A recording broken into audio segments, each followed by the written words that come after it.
Olá, prezados alunos, eu sou o professor Railson Santos. Hoje teremos mais uma aula de geografia. Pega a caneta e papel e vem comigo.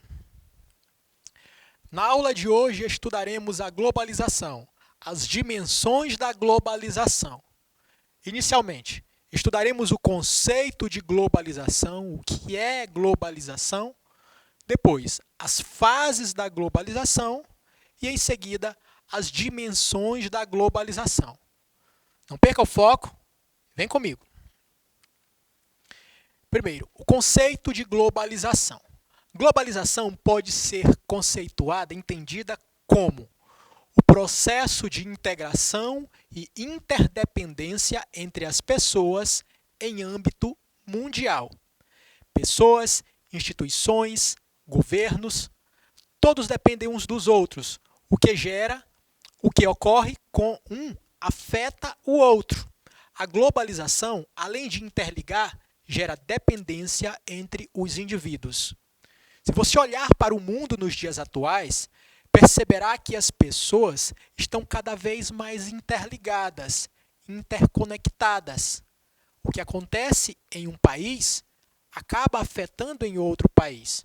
Conseguimos hoje nos comunicar com pessoas que estão do outro lado do mundo por meio de um celular, por exemplo, quase em tempo real.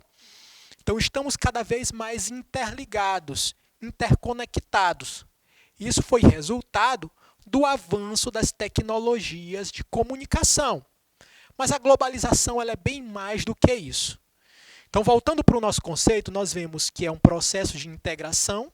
Isso quer dizer que as pessoas estão cada vez mais integradas, unidas, interligadas e interdependência. Nós dependemos uns dos outros. As economias também são dependentes. As economias de um país dependem da economia de outro. Mas isso estudaremos mais profundamente no decorrer da nossa aula. Então, a globalização, além de interligar, ela gera dependência entre os indivíduos. Não vivemos em uma bolha, dependemos uns dos outros. E esse mundo de globalização, ele nos torna cada vez mais dependentes. As fases da globalização. Alguns estudiosos trazem essas seguintes fases como fases da globalização. Porém, alguns não entendem assim. Alguns dizem que a globalização ela é um fenômeno muito recente. Mas para nós chegarmos na globalização de hoje, houve de fato algumas fases, algumas etapas. Para que o mundo chegasse a esse nível de integração, de interconexão que nós temos hoje, algumas etapas aconteceram. Então, a primeira etapa, ou primeira fase, foi a fase do expansionismo mercantilista, ocorrida entre 1450 e 1850. Essa fase foi a fase das grandes navegações, em que países europeus como Portugal, Espanha, Holanda, Inglaterra, eles desenvolveram embarcações e começaram a buscar colônias, terras para serem exploradas economicamente. E com isso, os horizontes do mundo se expandiram. Então, quando essas novas colônias foram encontradas, o mundo parece que se expandiu. Então, houve uma maior interconexão entre as diversas partes do planeta Terra. Isso a partir dessas grandes navegações. Então, o mundo conhecido ele aumentou, ele se expandiu. Até aquilo que estava restrito à Europa, África e Ásia, agora com a descoberta do novo mundo, os horizontes do planeta se ampliaram. A segunda fase dessa globalização é a industrial imperialista colonialista, ocorrida entre 1850 e 1950. Os meios de transporte continuaram se desenvolvendo, os navios se tornaram cada vez mais modernos, movidos a motor. E, com isso, o mundo se tornou cada vez mais integrado. As viagens se tornaram mais rápidas, as ferrovias se desenvolveram durante esse período. Então, a interconexão, a ligação entre as nações, entre os países, se tornou cada vez mais forte. Então, e a globalização é isso, a interconexão entre territórios diferentes. Isso se tornou mais intenso nessa segunda fase. Agora, a terceira fase, que é a globalização propriamente dita, da forma como nós conhecemos hoje, que integrou totalmente os diversos países, praticamente todos os países do mundo estão interconectados, as pessoas estão muito conectadas umas às outras nos dias atuais, é a terceira fase conhecida como cibernética tecnológica. Essa globalização é produto desse avanço tecnológico, tanto nos meios de transporte, quanto nos meios de comunicação. É nessa era, nesse período, que nós temos o avanço da internet, que promove essa interconexão profunda entre todos nós. Então, agora vamos ver quais são as dimensões da globalização. Então, a globalização ela tem várias dimensões, vários aspectos, várias caras. Então, nós podemos entender a globalização sobre esses diversos aspectos, sobre esses vários pontos de vista. Vamos lá. A primeira dimensão da globalização é a dimensão informacional. Professor, o que é a globalização? A dimensão informacional da globalização. Primeiro, é o desenvolvimento dos meios de comunicação como uma marca da globalização. A internet, o celular, as transmissões por satélite, o cabo e a fibra ótica tornaram a difusão das informações algo rápido e eficaz. A velocidade se tornou parte do nosso cotidiano.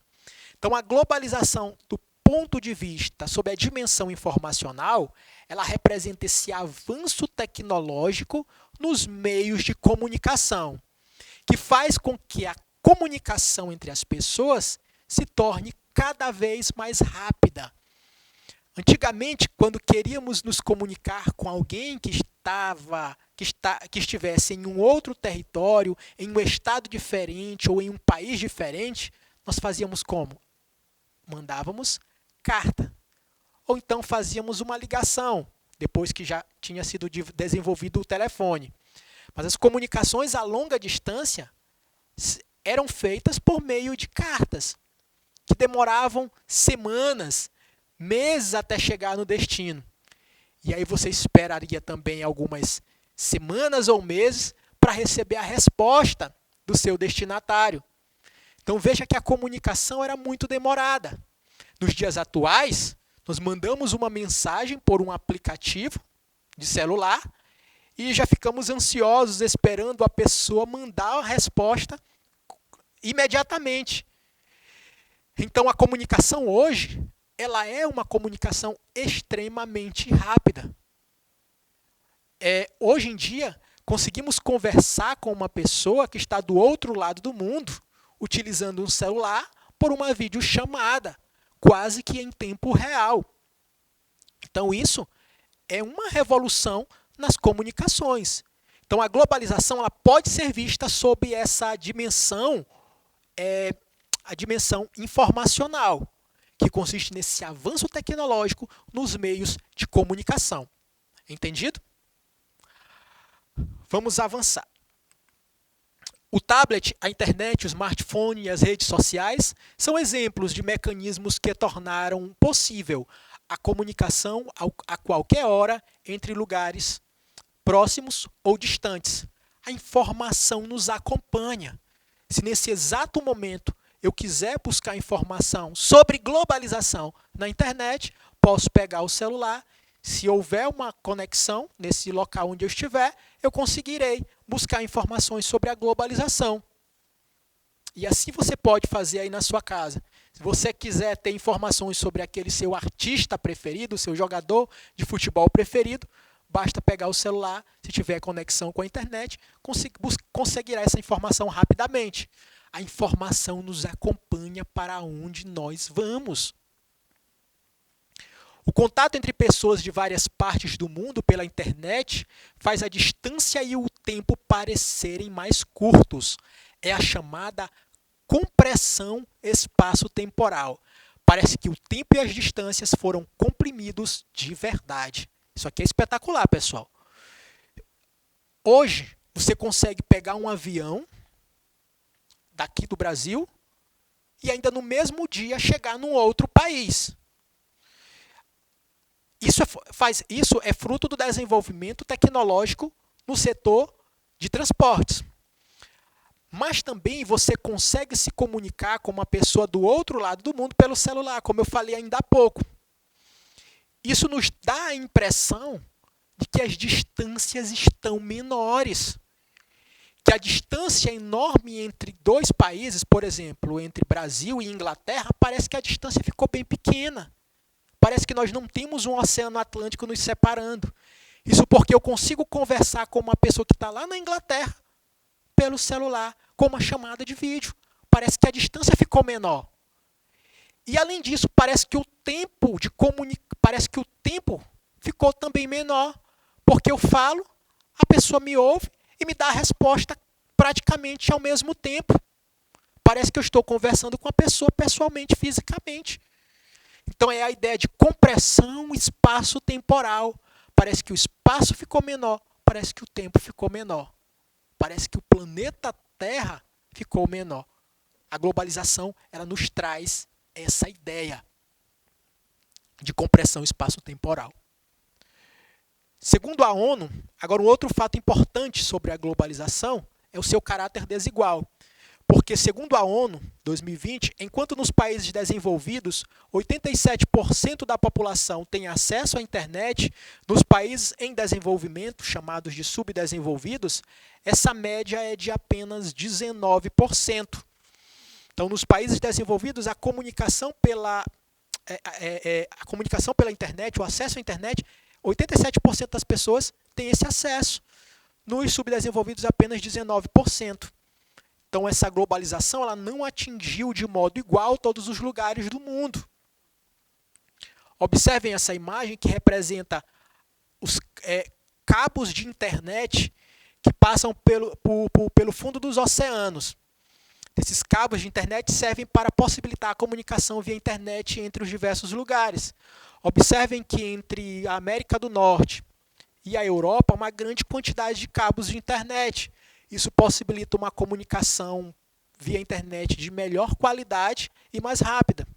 Porém, no hemisfério sul, nos países da América Latina e da África, veja que a quantidade de cabos é bem menor. Isso faz com que a internet seja de menor qualidade, que haja menos comunicação via internet entre essas localidades. Então, veja que a globalização ela tem essa característica, ela é desigual. Os países ricos são bem mais servidos desses aparatos, desses mecanismos tecnológicos. E os subdesenvolvidos, em desenvolvimento, eles estão um pouco de fora desse processo. Eles não têm tantos meios de comunicação tão eficientes quanto nos países desenvolvidos. Uma outra dimensão da globalização é a dimensão cultural. A globalização é a generalização do modo de vida urbano, da sociedade de consumo em massa, do uso do crédito por pessoas, empresas e governos, do transporte automobilístico, do uso de eletrodoméstico, da eletricidade, dos meios de comunicação em massa, como rádio, TV, cinema e internet. Surge uma cultura global. Pessoal, o outro aspecto da globalização é essa ideia de cultura global. O estilo de vida das pessoas do mundo todo se tornou cada vez muito mais parecido, bem semelhante. O estilo de vida de uma pessoa em São Luís é parecido com o estilo de vida de alguém em Nova York, ou em Londres, ou em qualquer outro lugar do mundo. Os usos, costumes se tornam cada vez mais parecidos. Então surge uma cultura global, O inglês também passa a ser usado como uma língua dominante, principalmente na internet. Então há uma certa imposição de uma cultura dominante para o mundo, a cultura dos países mais ricos, mais desenvolvidos, especialmente dos Estados Unidos, acaba sendo imposta essa cultura para outros países. Mas, por outro lado, a globalização também ela permite um maior contato entre culturas diversas. Há algumas semanas eu estava vendo na internet um vídeo de uma dança russa, uma dança popular russa, chamada balalaika. Eu só pude ter acesso a essa dança, a conhecer essa dança, por causa da globalização, desse desenvolvimento dos meios tecnológicos. Então a globalização também permite esse contato entre culturas diversas. Uma outra dimensão da globalização é a geográfica. A dimensão geográfica diz o seguinte, que o espaço geográfico do planeta é cada vez mais global. Isso porque todos os países do mundo estão interconectados, havendo entre eles constantes fluxos de informações, capitais, pessoas e mercadorias. É aquilo que eu falei ainda há pouco, que parece que o mundo se tornou cada vez menor, a compressão espacial. Então nós temos cada vez menos lugares isolados, os países, as localidades estão cada vez mais interconectadas. Então essa é a dimensão geográfica da globalização. As localidades estão interconectadas. Houve uma redução das distâncias. Uma outra dimensão da globalização é a política. Intensificou-se a partir das décadas de 80 e 90. Grande parte daquilo que antes era regido pelo Estado passou a ser conduzido por mega empresas transnacionais ou por instituições internacionais como o Banco Mundial, a ONU, a Organização Mundial do Comércio, FMI, organizações não governamentais que muitas vezes ocupam o lugar do Estado. Isso quer dizer que nas decisões das questões mundiais, agora não apenas os países têm poder de opinar e de decidir. Organizações internacionais, empresas transnacionais e organizações como FMI, ONU, ONG, têm um forte poder de decisão nos dias atuais. Então isso é um aspecto político, um poder de influenciar politicamente na vida das pessoas. O Estado perdeu o monopólio das diretrizes, cedendo lugar a outras instituições. Vejam essa charge. O GPS da OMS diz que estamos no lugar certo. O da presidência diz que temos que ir para a rua. Então, nessa charge, nós temos uma diferença de pensamento entre o governo local e a forma e as decisões e as deliberações e a forma de enxergar a questão da pandemia por parte da OMS. Então, cada um puxando para um lado. Então, a OMS tem um grande poder de opinar e de interferir nas questões internas. Então, não é apenas os estados hoje que decidem as questões políticas. Organizações internacionais também têm grande poder de decisão. Há uma tendência mundial à adoção de regimes democráticos que respeitam os direitos humanos, liberdades individuais e um repúdio a regimes autoritários. Então, do ponto de vista político, há uma tendência mundial a que os países adotem regimes contrários a ditaduras, regimes democráticos. Todo brasileiro tem direito à moradia. Agora, lê aquele pedaço bonito da Constituição que fala de comida e saúde. Então, a ideia de direitos individuais se tornou algo geral entre praticamente todos os países, de respeito às liberdades individuais, direitos sociais, se tornou geral entre grande parte dos países. E a última dimensão é a dimensão econômica. O que diz a dimensão econômica da globalização? O que ela é? Ela consiste na abertura global das economias, caracterizando-se pelo intenso processo de internacionalização da economia, com descentralização do processo produtivo e consumo globalizado. Há uma descentralização do processo produtivo. O que isso significa? A fabricação de um produto industrial envolve diversos países. Essa dimensão ela significa o seguinte: as economias dos países estão cada vez mais integradas, interligadas. O que acontece em um país afeta o outro. Além disso, isso significa que há uma descentralização do processo produtivo. Isso consiste no seguinte: Se eu tenho um avião, as diversas partes desse avião são produzidas em diversos lugares do mundo. Então, uma parte é produzida, por exemplo, no Japão, outra nos Estados Unidos, outra parte é produzida na França. Então, há uma descentralização desse processo produtivo. Além disso, os produtos que são fabricados em uma nação, em um país, são vendidos para diversos lugares do mundo. Então, o mundo todo se tornou um grande mercado consumidor. Com isso, encerramos mais uma aula de geografia. Bons estudos e até o nosso próximo encontro.